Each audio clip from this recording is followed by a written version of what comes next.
Welcome to the Spahtens Show.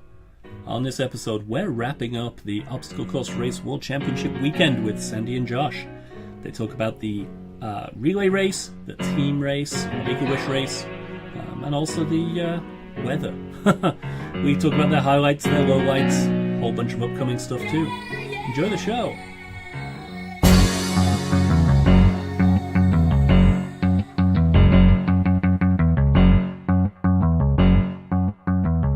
If this is your first time listening to the show, thanks for checking us out. We record roughly weekly, and you get to listen to myself, Paul Jones, Sandy Ree, and Josh Chase chat about the obstacle course racing scene. We also do interviews with race directors and business owners in the OCR space. I encourage you to go and check out all of our other episodes over on podcast.anyspartans.com, and while you're there, subscribe to us. We're on iTunes, Stitcher, Google Play, anywhere else you're going to find a podcast. You can also find us over on Facebook as the Spahtens Show, and we really encourage you to leave questions in the comments that we answer every episode. Now let's get on with the show.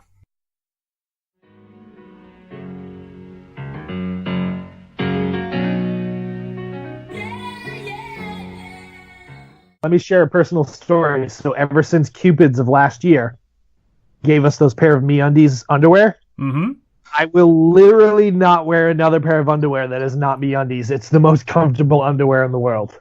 I think on that note, are those pink? They're coral. Coral, okay. Ugh. I'm supposed to get socks this month, but I didn't get socks. Fuckers. I think we'll just leave it recording on that bombshell. What episode this week, Josh? 62? 3? I was hoping you'd know. 62, right? 61.5. We're just going to keep rolling. We're going to talk about OCR World Championship again. How's that sound? Wait, are you recording now? Absolutely. We've just had your personal discussion about your glow-in-the-dark underwear. I figured we'd just keep going. Modeling requests can be emailed to josh.chase@gmail. He does not have an agent. I do not have an agent. What have you guys been up to before we talk about racing? What have you been doing other than racing? I just got my polo shirt, Sandy. That looks awesome. Well, yeah, it came with the hat, so. Yep. If you don't have a polo shirt, you missed the order. I'm sad I missed the order. I should have grabbed one, but I'll get it the next time around. We can kind of do them on demand. Yeah, we have a lady small. Do you want to match it up with your coral boxer shorts? Maybe. Leave a note in the comments if you want to see Josh in a lady's small polo shirt and coral boxer shorts. Wait, why do I have to get a lady's shirt? I can't just... Because that's what I have. What else have you been up to? Yeah, I haven't been doing... Not a lot. I haven't been doing anything. Well, I'll tell you, So, after I got home from Worlds, probably the day we recorded, my back decided to, seize up on me. Ooh. So, I'm thinking back, I'm like, when could that have happened? So, when I was on the rec bag carry for the 15K, I was coming down, and it was in the mud, and I slipped, and I caught myself, but I feel like when I caught myself, I probably wrenched something. Ooh. So I have been in old man status, grunting and groaning, going from sitting to standing, and just a complete miserable mess. So, what's my cure for that? I'm going to go to Dallas tomorrow night and run the beast in Texas. So, yeah. Besides that, I've been massage therapist. Well, the problem is, can they get me in before 6 p.m. tomorrow? And by 6 p.m. tomorrow... You don't want to be getting a massage that soon. Not before getting on a plane to Texas. You'll seize up. Right. So... How about you, Sandy? What have you been up to? Well, I did Panic. Yes. How was that? You lived. I wasn't there. I'm sad because I hear the legacy of scaring Sandy's pants off continued. Yeah. Tell us the story. Fred and Liz Jeffers, Reitzel. So Brendan Cripps actually came up to me afterwards and he goes, I didn't know you were that scared. I'm so sorry. So I'm not the only asshole. No, you're not. Oh, no.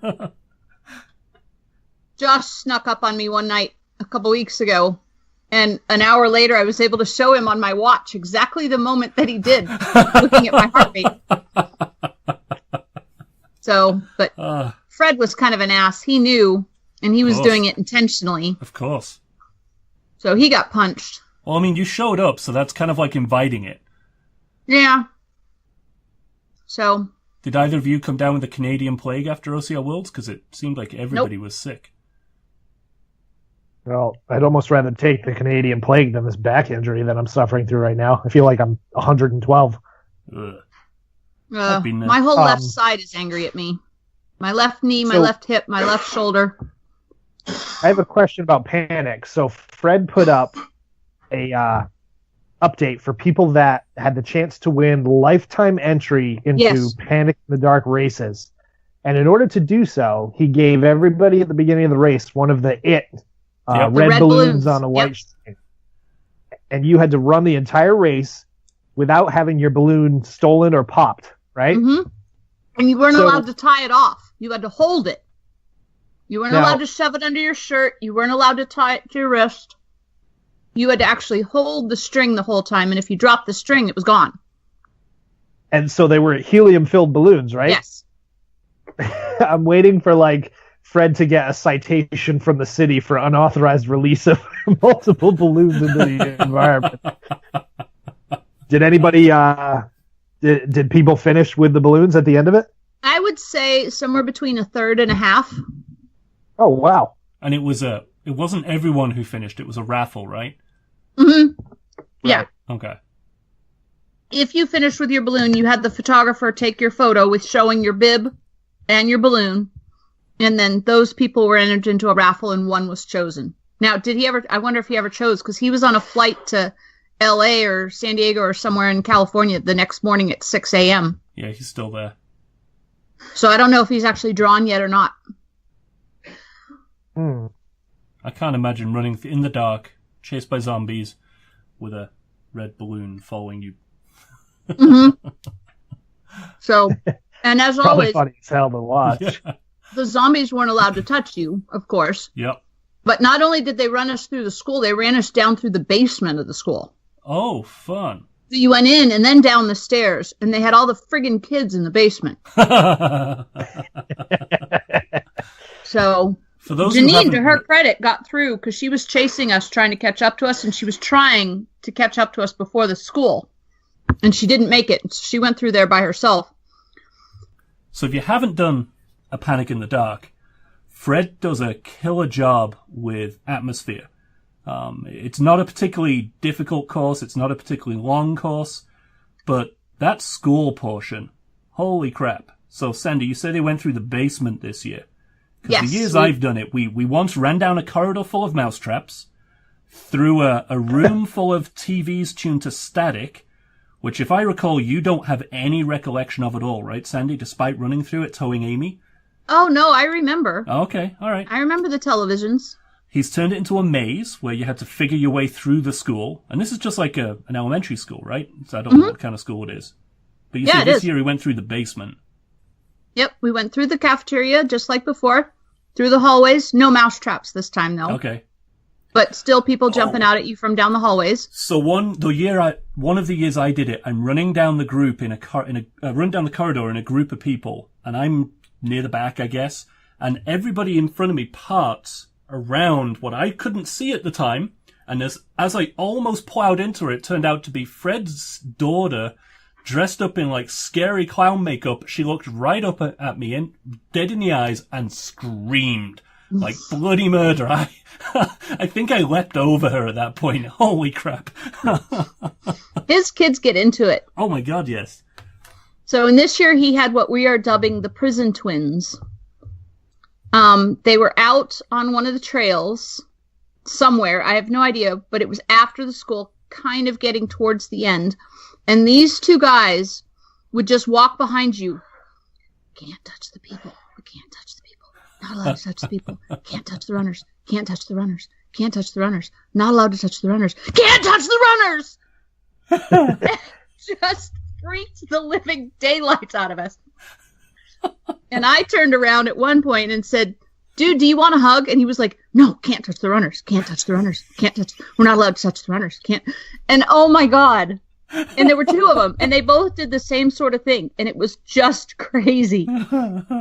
Sorry for your eardrums, folks, but you kind of had to hear that one. I love it.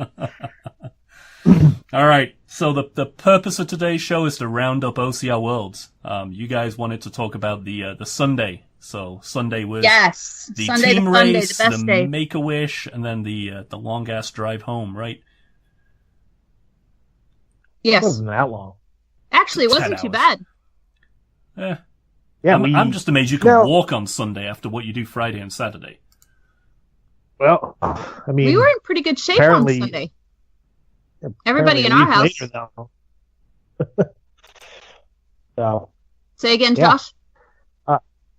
I was just saying, apparently a week later, my walking ability is still up in the air. So Aw. we'll talk team challenge. So, and we're going to be selfish about this and talk about the best team, which was myself, Absolutely. Sandy, and Brandon Olson. Yeah, and Brandon Olson, for those of you guys who have not met him, he is a beast. Very Absolutely. cool. Very low key beast. Yes. Up until now, I don't think I had met Brandon, so it was a pleasure. So yeah, the team challenge is a little bit different this year than what they did last year. So they did, instead of speed, technique, and strength, what they did was endurance, technique, and strength. So that meant that your first runner, who was the endurance runner, didn't just have a short 1.5 mile run. So you had about a full 5K that you started off the course with. And if you ran the course on Saturday, you knew what just a complete hot, muddy mess it was. So we went back onto a shortened version of that first segment of the course. So we went up that disgusting muddy hill. We went through some barbed wire crawls. We had a couple slick walls and a couple, 4 and 5, maybe 6 foot walls to get over. We had the inverted wall in there. We had the monkey bars in there.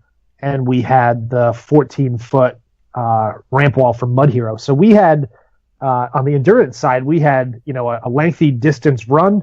And then also we had a couple obstacles, nothing major, I guess. But much different than last year's speed course, which was truly just, they did a couple obstacles again, but they ran through it. So it was a good mix of the courses testing you, the obstacles are testing you. And then at that point, what we did is there was a couple handoffs. So I did the endurance section. So when I completed the warped wall, I handed over to Sandy. Sandy had to do the sandbag farmer's carry, which was originally supposed to be the yoke carry, but turned into a muddy mess, and that wasn't going to happen. Smart move. So she did, she did the sandbag carry, ran for a little bit, handed to Brandon. Brandon did the Northman race, Lagafta something. Handed back to Sandy. Lagafta glue. International relations at their best. International. Right.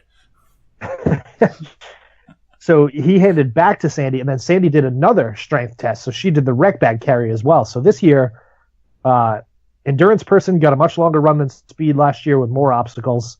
Strength person got double the carries.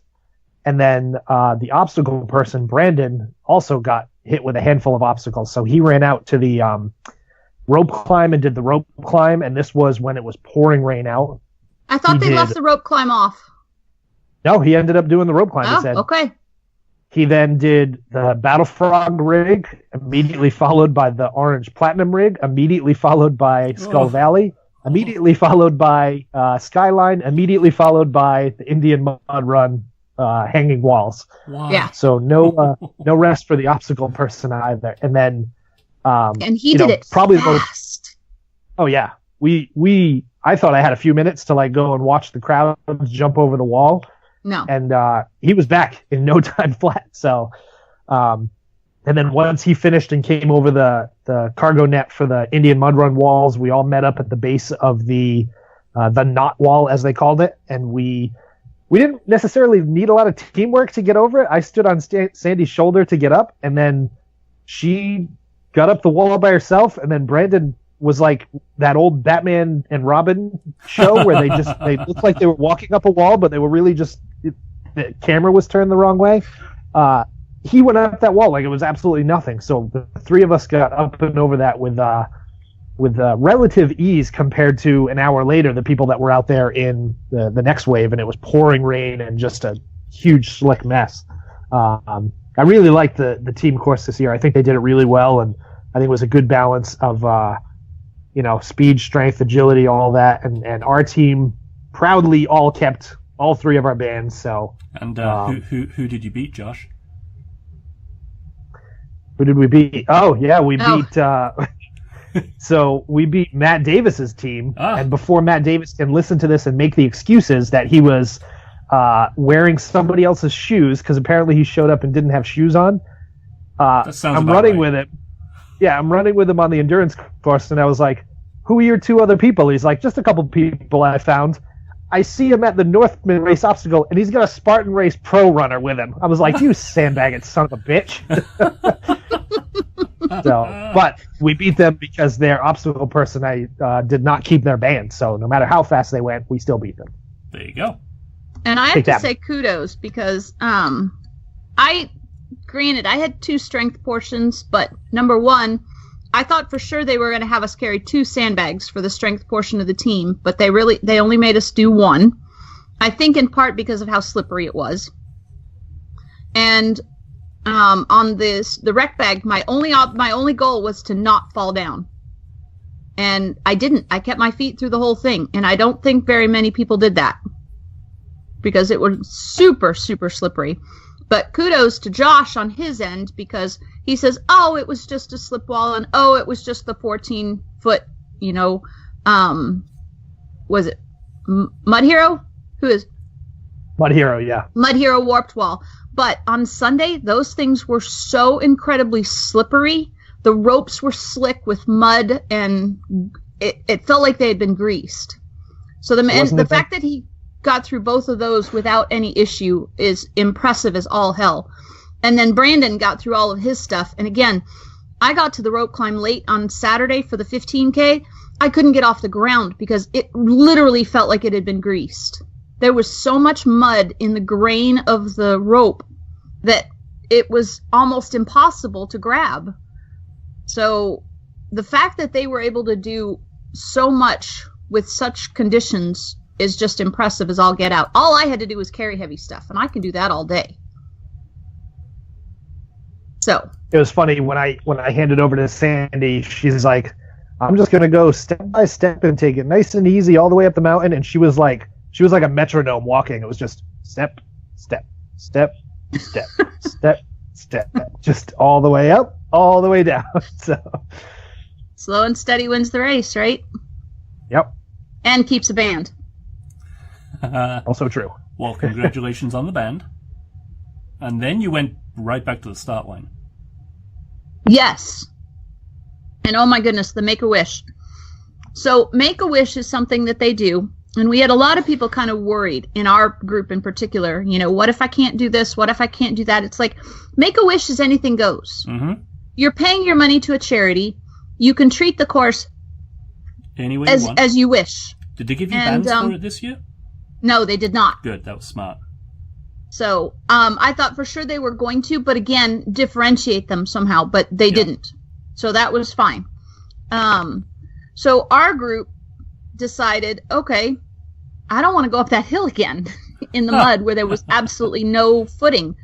And we had a couple people who were, if you guys have to wait for us to go up the hill, we're going to be waiting all day and taking all day. So we decided that we would go through the hurdles, which was obstacle number 2, and then we would skip straight across to the monkey bars and just skip the hill altogether. Because all that left at the top were the over, under, through walls, the short walls, the things that are in all the races. Mm-hmm. And so the people who weren't doing other events, such as my husband Vince, he was like, I've done enough of those, that's fine. The only one he was really disappointed on was the fact that he didn't get to see dragons back. But that wasn't on the Make-A-Wish course anyway, even if we had gone to the top. And quite honestly, if that had been part of it, he may have chosen to go up the hill anyway. Yeah. And I would have gone with him. But so we basically had a party. We awesome. helped each other on all the obstacles. We watched Brandon go through everything again, looking like everything was super easy, even though it was pouring rain. And everybody got a chance to do the Lagaf. I got through it on Sunday and Friday and then missed it on Saturday because I just had to be cognizant of the time limit, which I missed anyway. So it was just a party. And it was nice getting to the 2 rigs that I didn't get to do at any point during the race, because I was like, give me a boost.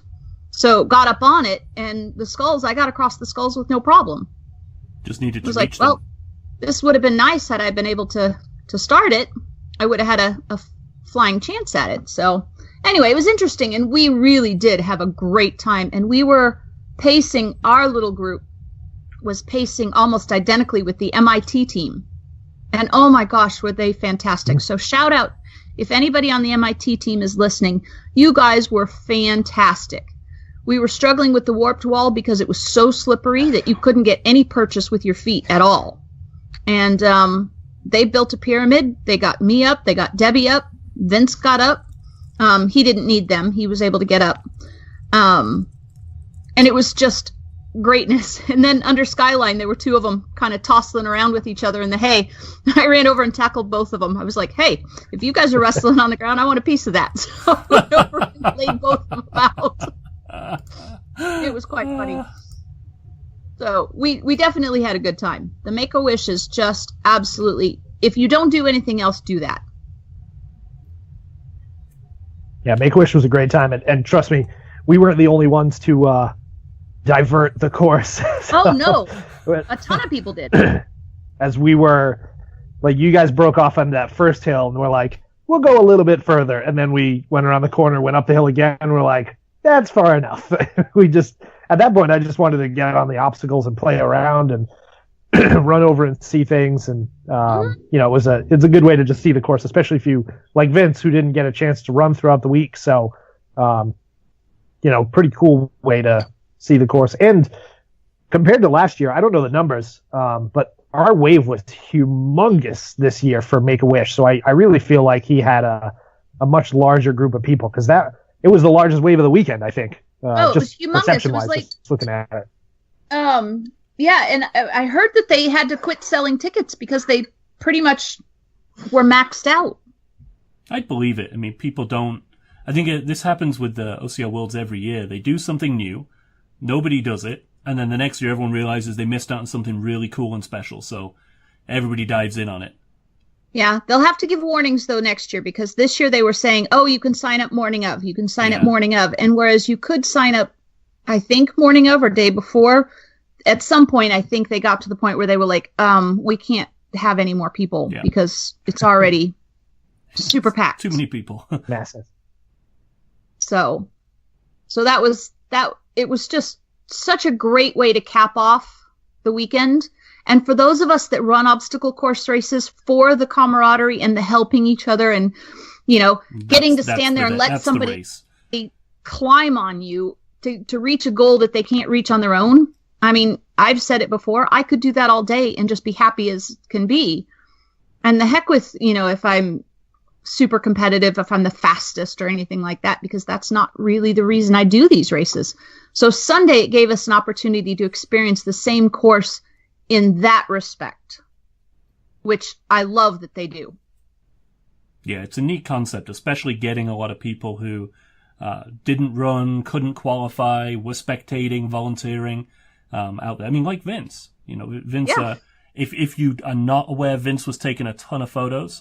Dan Perkins was as well. We've put them up on the Any Spahtens Facebook page.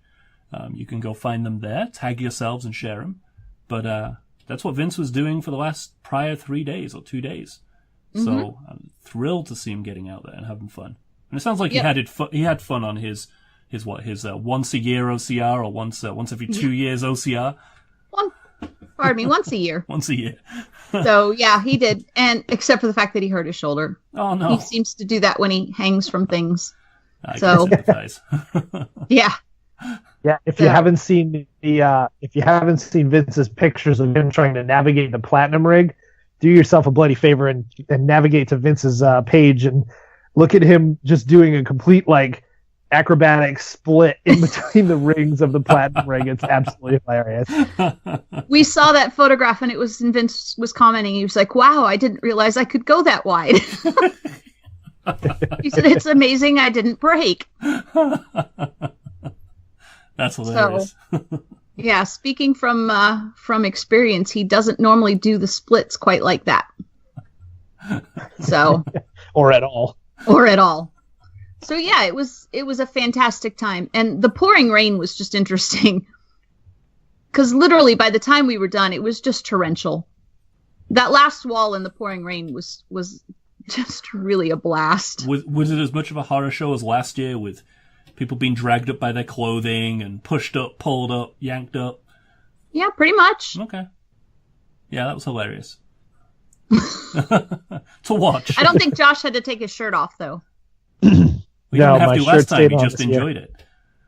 That's true. He just likes doing it. That's awesome. So, and what you get up to Sunday night? You just sat in a foam roller for the rest of the night? No, we went to have dinner. We had great barbecue, and then I took my Normatec, which is one of those air pressure massage systems. Yeah, how did that go down? And there was a line every night. I'm next. I'm next. Oh, yeah. I'm next. Did you even get a go of your own system, or did? I did, but I think that had a lot to do with why everybody was in good shape for Sunday. Honestly, I really think it works. One of the best sights of the weekend was Bob Landman completely passed out, open mouth, drooling, with the Normatec things on his legs up on the coffee table. Oh, I missed it. Yeah, everybody partook in that for sure. It was a good thing to have, and we had a hot tub and all that stuff at the house, so that definitely helps. But yeah, it was. Oh my God, the barbecue we ate that night. Again, going back to Mr. Olson, man, I've never seen somebody put down food like Brandon has, and I can eat like nobody else, man. We went in. I can verify this. I think we went in like 16 people deep to this local barbecue joint, and we just devoured whatever stock of barbecue they had left. So it was a perfect way to cap the weekend off, that's for sure. Yep. So the only thing we did wrong the whole weekend was we stuffed the refrigerator too full. There were 20 people, and everybody duplicated everything else, and there was just a lot of food left over, and it was pretty awful Sunday or Monday morning getting up and having to throw stuff away because you can't bring it back across the line. Fresh fruits and vegetables and stuff, and there was nothing we could do with it. So I could only eat so many avocados in one sitting. Pretty bad. But if that's the only complaint, we're doing pretty well. Yeah, so we're even better. We were better than last year, too, I think. True, which means next year it won't be here, but if we go Texas or wherever OCR North America is, we'll just remind everybody to not buy as much stuff. Don't buy for everybody, because everybody buys for everybody. Well, and everybody thinks they're going to eat all their stuff, and then they get back and they're like, I don't feel like cooking, I don't feel like doing this, I'm tired, I want to go in the hot tub, I want to sit on the couch, I want to play Cards Against Humanity. Drink beer.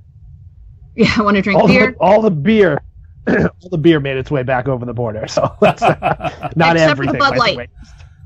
Like he said, all the beer made it over the border. Yeah. Somebody to the dinner Friday night brought a case of Bud Light, and I don't think... Why would they do that? I don't know. I don't know. We need to vet these people that come into the house more closely. They could have at least gotten Molson Canadian so we blended in or something. All right. So, highlights and lowlights. So now we all anxiously await where it's going to be next year. Well, that's a conversation we'll have in a moment. So, highlights and lowlights. What was your highlight? What was your lowlight for the whole weekend? The two of you, fire away. Highlight Make-A-Wish, because it was just the atmosphere, the fun, the helping each other out, the camaraderie, etc. Lowlight, the rain. Yeah, the weather. Yeah, the 15K. Before the rain started, all but 2 obstacles. After the rain started, I think I only got 2 or 3. And so the rain is just very frustrating. Which I realize means I need to train for it. I do know that. Yeah. highlight for me, I don't know. There was something about finishing the 15K for me that felt better than last year. Oh, really? Yeah, at the end of the race, I felt really good. And you can probably see it on the picture on Instagram I posted. The smile on my face is like ear to ear for some reason. So I really I'm say something presumptuously, but you actually trained this year, right? Yeah, I mean, I definitely. No, and that's a valid question because I very rarely put a lot into my efforts when it comes to training. Yeah, I just I go to the gym, I hang on things for a little bit, I move some heavy weights around. I mean, I definitely did train, and to be honest, what's funny is, so the last few weeks I was running, competitive Spartan races, and I finished 4th in my age group, 7th in my age group. So I went into this feeling really well, and I made this comment on a podcast a couple months back. We had talked about it. And I finished 173rd in my age group for this. But out of how many? Awesome. I mean, several hundred, obviously. Well, but that's way different than a Spartan competitive, which is like the most competitive people from a region in North America. This is the world. Right. And the reason I bring that up is I think people are going to see their results and have this feeling that, oh my God, I got murdered. Why didn't I do well? And you have to consider it's obviously a far different experience. But yeah, I think, the 15K was the highlight of my weekend for sure. And the low light, and I know Adrian, I know the story, and he obviously made it right as best he could, but the low light was the mishap with the medals for the folks that finished late for the 3K course. Adrian had Sandy raising her hand. Adrian had ordered boxes of medals, and I guess the number on the purchase, and I might be getting this story wrong, but the number on the purchase order of boxes didn't match what was on the shipping order or something. So they held the boxes of medals at customs. And when Sandy and Vince and all of us got there on Wednesday night, Adrian was like, the medals are sitting in Vancouver right now. And I was like, I'll fly to Vancouver and bring those suckers back for you if you want. So it did stink a little bit that some journeymen who are some of the hardest working racers didn't end up getting medals, because the journeymen, they get a little shafted on this race where they have to start so late in the day on both the 3K and the 15K. Mm-hmm. And I don't know of a way to solve that, but also I'm not burdened with having to solve that problem. Adrian and Timar, and I'm sure they'll make it right as best they can. But the journeymen on Friday didn't get medals. The journeymen on Saturday for the 15K, some of them got pulled all the way to the end of the course and didn't get to finish. So a little bit of a downside there, I guess. I do want to say that the medals for the 3K did show up later that night, and you could either go back and pick them up that night, which a lot of us did, or get them the next morning. But yes, it was tough not having one. And Sandy Hendricks actually was at the finish line and had his medal, and so he was handing it to everybody so that they could get their photograph with it. So he was standing there and just made sure that everybody got their photograph having a medal, even if it wasn't theirs. So I thought that was very nice. That is. I think the journeyman conversation is something that maybe we try and get somebody from OCR Worlds on and have with them, because it's a really complicated one. I mean, this is a world-class event for elite, competitive, world-class OCR athletes. And the journeyman piece, while it's certainly not an afterthought, it's not the focus of the day. Right. Speaking as someone who would always run journeyman, unfortunately someone has to be at the back of the bus. And on this kind of event, I think it's just logical. It's tough, but it's logical. But yeah, why don't we try and get someone on to talk that one through? That sounds good. Let's do it. So, online speculation says that next year's OCR Worlds is going to be everywhere from Finland, England, Australia, South Africa. Kentucky Fried Chicken. Kentucky Fried Chicken. Oh, God, I'd kill for some Kentucky Fried Chicken right now. Squirrel. What was the conversation on the ground? What were people saying? And obviously, at the point we're talking, this has not been publicized. Rachel Ann has made a post saying it will come out soon, but it has not come out yet. So we are speculating just as much as anyone else is when we make our guesses. Yeah, disclaimer, we have no inside information whatsoever. And honestly, on the ground, it was just as varied as it is right now. It was all the same sorts of answers, all the same sorts of guesses. So I will list all of the countries off the top of my head that I can remember that I heard it was going to be. Absolutely, definitely going to be. Yeah, one said Brazil, which I thought was a little odd. Brazil. I heard Ireland. I heard the UK. I heard Sweden. I heard Latvia. Oh, apparently there's a big obstacle course race audience in Latvia. I heard Germany. I heard South America. And then I heard somebody who was just wholly convinced that the 24-hour Enduro Challenge was next year's Obstacle Course Racing World Championships, and he can't understand why they are only giving him 7 months to train until the next one. And I tried to explain it, but he also was not at my pace, so I didn't want to slow him down and waste his time because he was clearly using all of his oxygen. Right. So, I'm sure we will find out in a very dramatic fashion. Absolutely. I would say by November 3rd, next Friday, I'm guessing we're going to hear. But we'll see. I'm psyched up and ready to go wherever it is. All right. So where do we want it to be? I'm happy with England and Germany because I have family in both. So there we go. Are we agreed? England or Germany? Family have couches. Huh? I'd be happy with England. I've never been to Germany, so I mean, why not? Adventure. Sweden, Adrian, Rachel Ann. Cool. No. We don't have family in Sweden. Germany or England. Oh, okay. So the only place I could probably talk Vince into even contemplating a vacation would be either Ireland or Sweden. So leave him behind. Sure. Yeah, I mean, I'd love to see.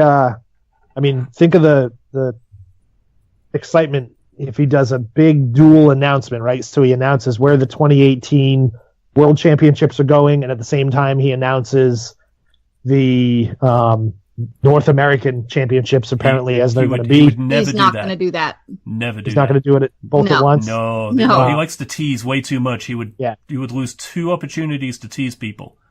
Never going to happen. He's got the dates for the U.S./North American Championship. So we'll see, Adrian will announce them separately. Yes. Period. And dramatically. Yes. Right. No pressure, and Adrian. Possibly with a tie-in to pay money to the charity so that I'll give up the goods. Yes. And by next Friday, Josh decided. Yeah, November 3rd is the deadline. We're going to hear about one of them for sure by November 3rd. All right. Well, I'll send this episode to Adrian and tell him he's got till next Friday. Okay. So, and I do want to say one more kudos, kind of just one last quick thing, and that is he tried so hard having the fireworks after the 15K at 8 o'clock. Oh, yeah. Unfortunately, it was pouring rain, and we heard the fireworks from our house. We heard that they actually did go on, but Lord knows who was still there in the rain to see them. But I just wanted to say another thank you for that, because that was a cool way of having people out at the finish line for the last folks to come in. Yeah, and also just a humongous shout out to his crew. I mean, those guys were working day in and day out, and not only just Adrian's crew, but the other race crews, like the Northman race guys were there. The 365 guys, yeah. The 365 guys were there. The Mud Hero guys were there.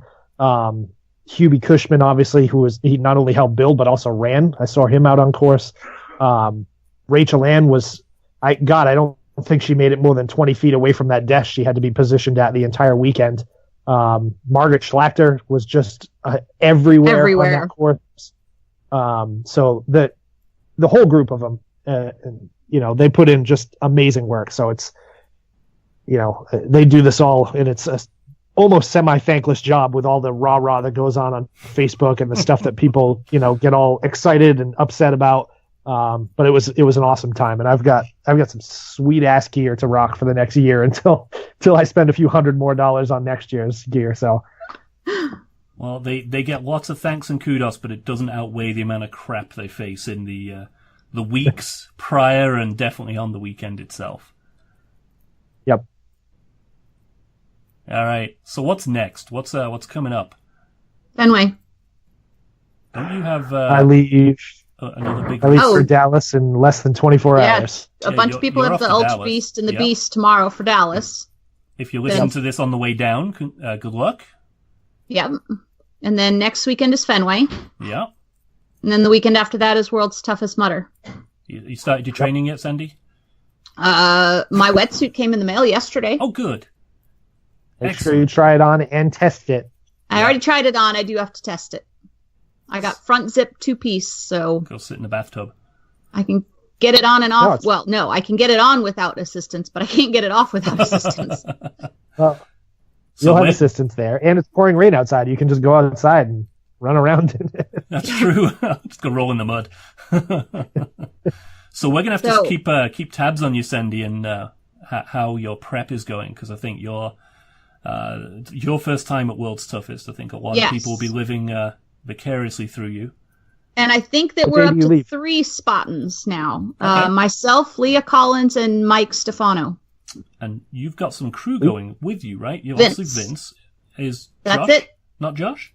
No. Unfortunately, Mr. Grant, who has tried talking me into this event for the last 7 years, the 1 year that I am going, he is not able to go because he can either go to the World Arm Wrestling Championships or Toughest Mudder. He can't do both with vacation, finances, etc., nor do I blame him. Nope. So unfortunately, he is not able to make it. That's a shame. So as far as I know, it's just Vince taking care of 3 of us. Oh, poor guy. So still trying to track down a couple of people. If anybody knows somebody in Vegas who might have a tarp, a cooler, and a small pop-up tent or something that we might be able to borrow for a 2-day period of time or 3-day period of time, because obviously we're not going to ship that stuff, nor are we going to buy it there just to use for a weekend and then leave. Yep. So. All right. If you're listening, you know anyone in Vegas, help. Call in some favors. Yep. I know you tried to, Josh, but I don't think you had any response. I think I got a response on a cooler, so I'll double check on you for sure. I think that one should be easy, but the tent and the tarp might be a bit of a stretch. So, but a tarp wouldn't blow the bank, but a tent would. Right. Just something to be able to change clothes. And heck, I mean, it's got dry robes. And I'm sorry, but after 6 years of obstacle course racing, all modesty is gone. If I need to change, I'll just change. Nobody cares. No one will give a shit. The dry robe was a savior for the rainy days. And actually, I'll tell you a quick story before we finish up. So Saturday for the 15K, I'm wearing my dry robe into the festival area. I got my change of clothes. I go into the bathroom because I'm going to change. And there's only one stall open, and there's a line of 5 people.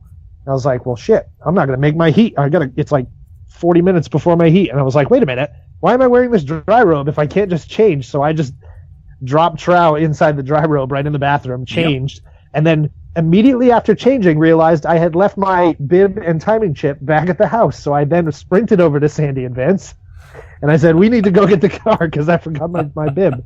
But yeah, we'll have to record another show before you leave, Sandy. So because we're going to have Fenway next weekend. Maybe we'll talk after Fenway and before World's Toughest and get you some well wishes and find ways to follow along, because there's all kinds of if you haven't watched it, Sandy, and for anybody else that's out there, Amazon Prime, if you're an Amazon Prime member, there is a Road to World's Toughest Mudder documentary that they're doing, and it's 3 or 4 like 15 to 20 minute short videos just following people's preparations, training regimen. Ryan Atkins and Lindsay Webster are one of the ones they follow. Yep. But it's a pretty cool little video series on Amazon Video, so if you get a chance, check it out if you need a little more. So on both of those subjects, so first of all, on the Tough Mudder video things, Matt B. Davis is now hosting their Facebook Live show, I think, or one of the co-hosts.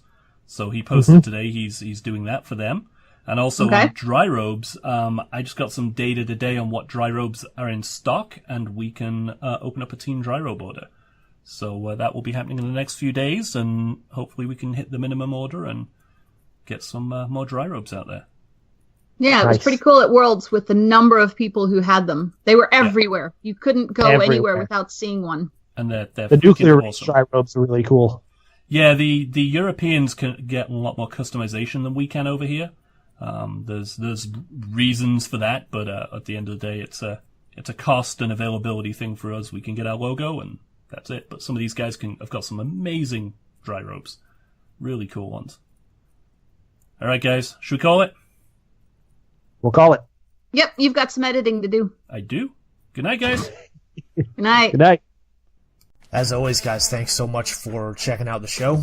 We'd love to hear what you think, so give us some feedback. Submit a question, share a story from one of your recent races or events. I think the show gets better and better with your participation, and it's not just Paul, Sandy, and myself talking. So to reach out, ask questions, suggest a topic, whatever it may be, follow along on Facebook. We've got a dedicated Any Spahtens show page, or you can join the community at Any Spahtens on Facebook as well. Twitter's your thing. Shoot us a tweet at Any Spahtens. And if you want to find our full library of episodes, I'd recommend either iTunes or Stitcher. So again, for Paul, Sandy, myself, thanks so much for listening, and until next time.